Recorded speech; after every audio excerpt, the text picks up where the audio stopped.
Good morning. This is Sandra Brown of Happiness Past 60. Actually, I'm 80, but I wanted to include some of the younger ladies because I noticed that they had been watching. And today we're going to hit on a subject I don't know that anyone else has. I didn't actually look it up, but it's something I had to deal with in my life. And it's a tormenting subject, but the question is, should I move into his former wife's home? Maybe he's widowed now, or possibly divorced. And now you're in love with him. He's asked you to marry him. I don't believe in moving in with someone. So if you're doing that, I don't think it's the right thing to do. But that's just me. But if you are going to marry this man, this discussion really needs to take place. My former husband, who's now deceased, he had lost his wife at an early age. She was only 31 to 32 years old. And it was after childbirth. She was diabetic, and I don't think she ever even seen the baby. It was a very sad situation. But then he went on to marry, and that ended up in a divorce. So when he and I were married, we were married for 40 years. But at the beginning of the marriage, I had that to deal with. And it was tormenting because everything in the house, it was something they did together, they bought together. A bed they slept in, you know what I'm saying? It's photos everywhere you look. And then later on, like if you go into storage or the attic, taking something up there, your curiosity gets the best of you and you see a wedding album and you go through that. Even a wedding dress that was there. Boots, shoes. And I had been married to, I guess you would say, my kind of childhood sweetheart. So there was no one else that I had to, as I felt, compete with or wonder if he was comparing, or was I as pretty?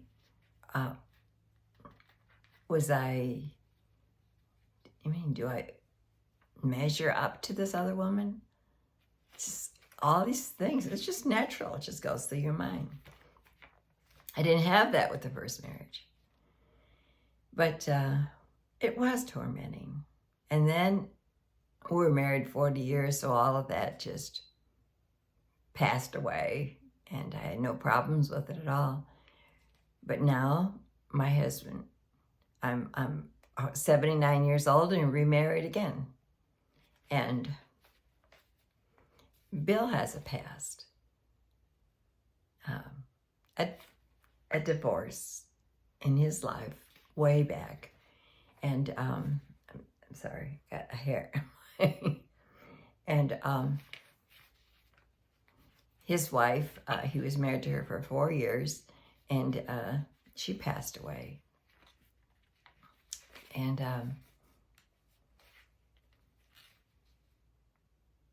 he had a good marriage, which is good.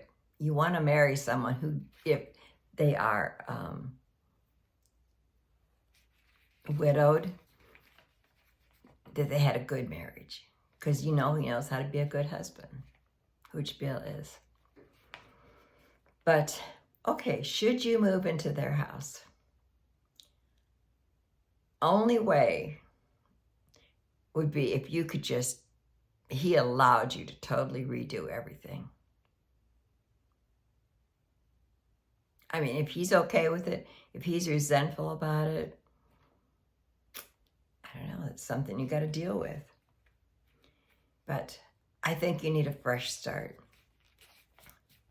Bill was wonderful because what we did, and I'm so glad we did, is I sold my home.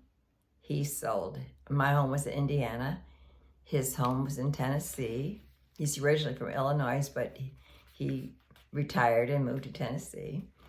And he had a townhouse, rather small townhouse, very nice though. But we ended up, I moved in there for a very short period of time because we didn't know where we were going to move, but we had decided we were going to move. And his home, his townhome was just a bit small for the two of us and my dog and my things that I wanted to do, like art, my painting, because I'm an artist, and my YouTube channel. And Bill's a writer, so we needed room. But we ended up buying a home of our own. It helped immensely. So these are the things that you'll come against if you move into his home.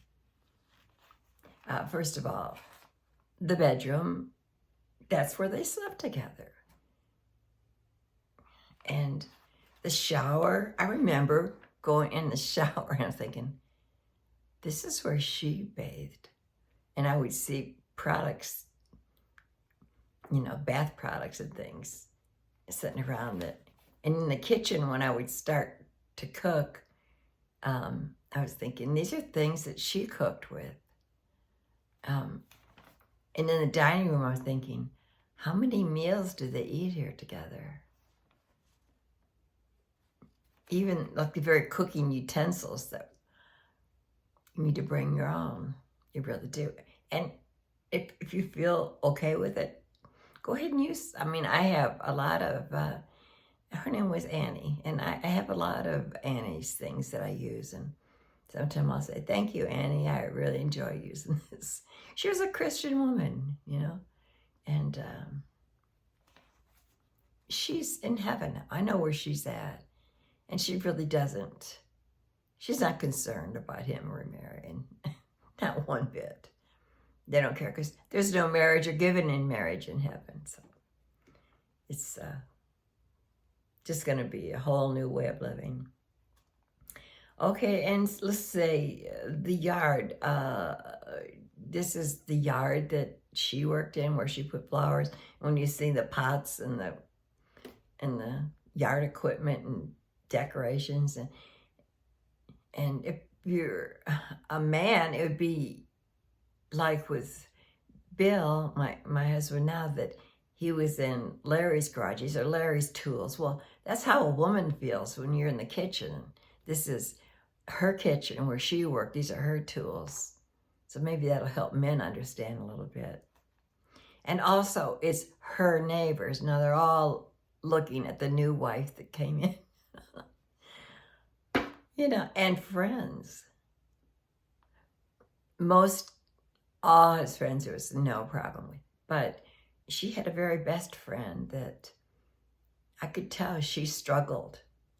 I didn't even know anything. I was just very naive, I mean, when I stepped in. But, you know, I mean, I wouldn't have put that on her to be at our wedding and be a big part of it. And I wouldn't have put that on her best friend. That was not good.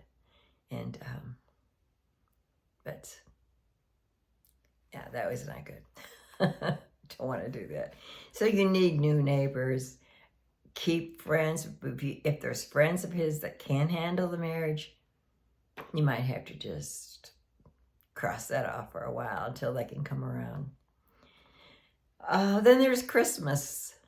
Well, I'm dealing with that now. She has some nice Christmas. Annie has some nice Christmas decorations. And I used them. I used them in a different way. Some things we donated. Oh my goodness, we still have so much. I brought very little of mine, which is something very special to me. But I'm using them, and like Bill said, it's yours now. He goes, it's mine when she passes, so I pass it on to you. It's yours. And he just is very sweet this way, whatever I want to keep or not. And it's made it easier for me because I have kept quite a few things of Annie's. I really have. Also, when you're in her home, you'll see clothes of hers, a few things that are still hanging there. Then you go to church, it was their church. So actually Bill was in a church that basically was his when we married, and that's where we ended up, and we still are there. Now Bill was more than willing to move to Florida because that was my original plans, to move to Florida by my sister because she had just moved there. But I came here to Tennessee. I fell in love with Tennessee, and I love the weather. Not crazy about the heat in Florida and the traffic. I love the people and the slowness. I don't know, it's just a more peaceful, slow pace of life here. And just so many Christian people, and it's important to me. Let's see, what else did I write here? I wanted to get away from, one of the reasons I moved too is I wanted to get away from the winters. Because in Indiana, there's those short, dark days, and the winters can get so severe sometimes. It's hard to even walk outside, and you shoveling your way out. And I'm getting, I'm older. I don't need to have that. And then we also got down to one car. A lot of people ask about that, but we didn't need two cars. We do almost everything together. And if there's something, now he's went to Bible study this morning. While he's doing that, I'm doing my YouTube. And so it just all works out. And then when he comes home, we're going to go grocery shopping. So. But I would say you need a fresh start. And to you men who are marrying a woman and you're thinking, I don't want to move.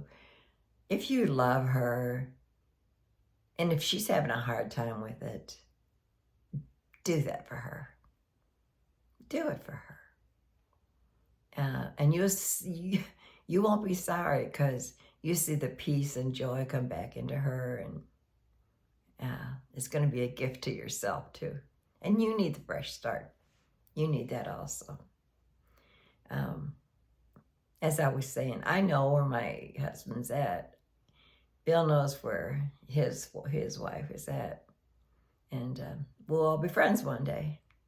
Can't understand that now, but we will then. It'll work out really good. And so I hope that's helpful to you. And I'm going to have a little prayer here. So those of you who don't like that, you can sign off now. But if you do like it, then hang in here. And this is out of Jesus Listens devotional by Sarah Young. It was a gift my husband got me for Christmas. Okay, blessed Jesus, help me learn to live above my circumstances. I realize this requires focused time with you, the one who has overcome the world. Trouble and distress are woven into the very fabric of this perishing world. Only your life in me can empower me to face the endless flow of problems with good cheer.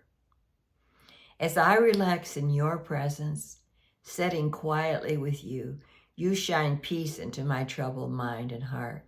Little by little, through this time of focusing on you and your word, I'm set free from earthly shackles and lifted above my circumstances.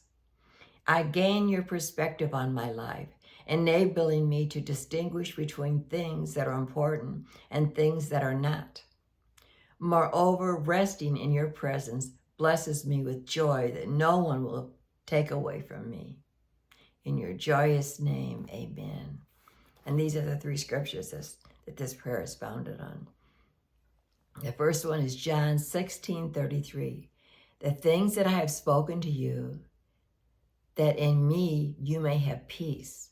In the world you will have tribulation, but be of good cheer. I have overcome the world. Psalms 42:5. Why are you in despair, O my soul? And why have you become disturbed within me? Hope in God, for I shall again praise him for the help of his presence. And John 16:22. So with you, now is your time of grief, but I will see you again, and you will rejoice, and no one will take away your joy. I just realized I've read this before, but it must have been for a reason. I think somebody needed it. Maybe we just needed to hear it again. Okay, so I just pray that if any of you are going through this, marrying someone, and there's all these memories and things that are tormenting you, when it comes on you and these thoughts come on you, just cast it down. Say, no. Just say, oh, no, I'm not going there. My husband loves me. And this is a new life and a new beginning. Old things are passed away. Behold, all things are new. Okay, God bless you with peace of mind and a beautiful new marriage, if that's what you're going through. Okay, love all of you. My marriage is new too. And yeah, the torments come to me once in a while. But you know, what I think I like about getting older, I've got more confidence in myself. There's no one like me. There's no one like you. So enjoy yourself. Celebrate yourself. Okay, guys. Love all of you. Bye now. Hope that helped you. Oh, and don't forget to subscribe, like, share. I'd appreciate it. Okay, bye-bye now.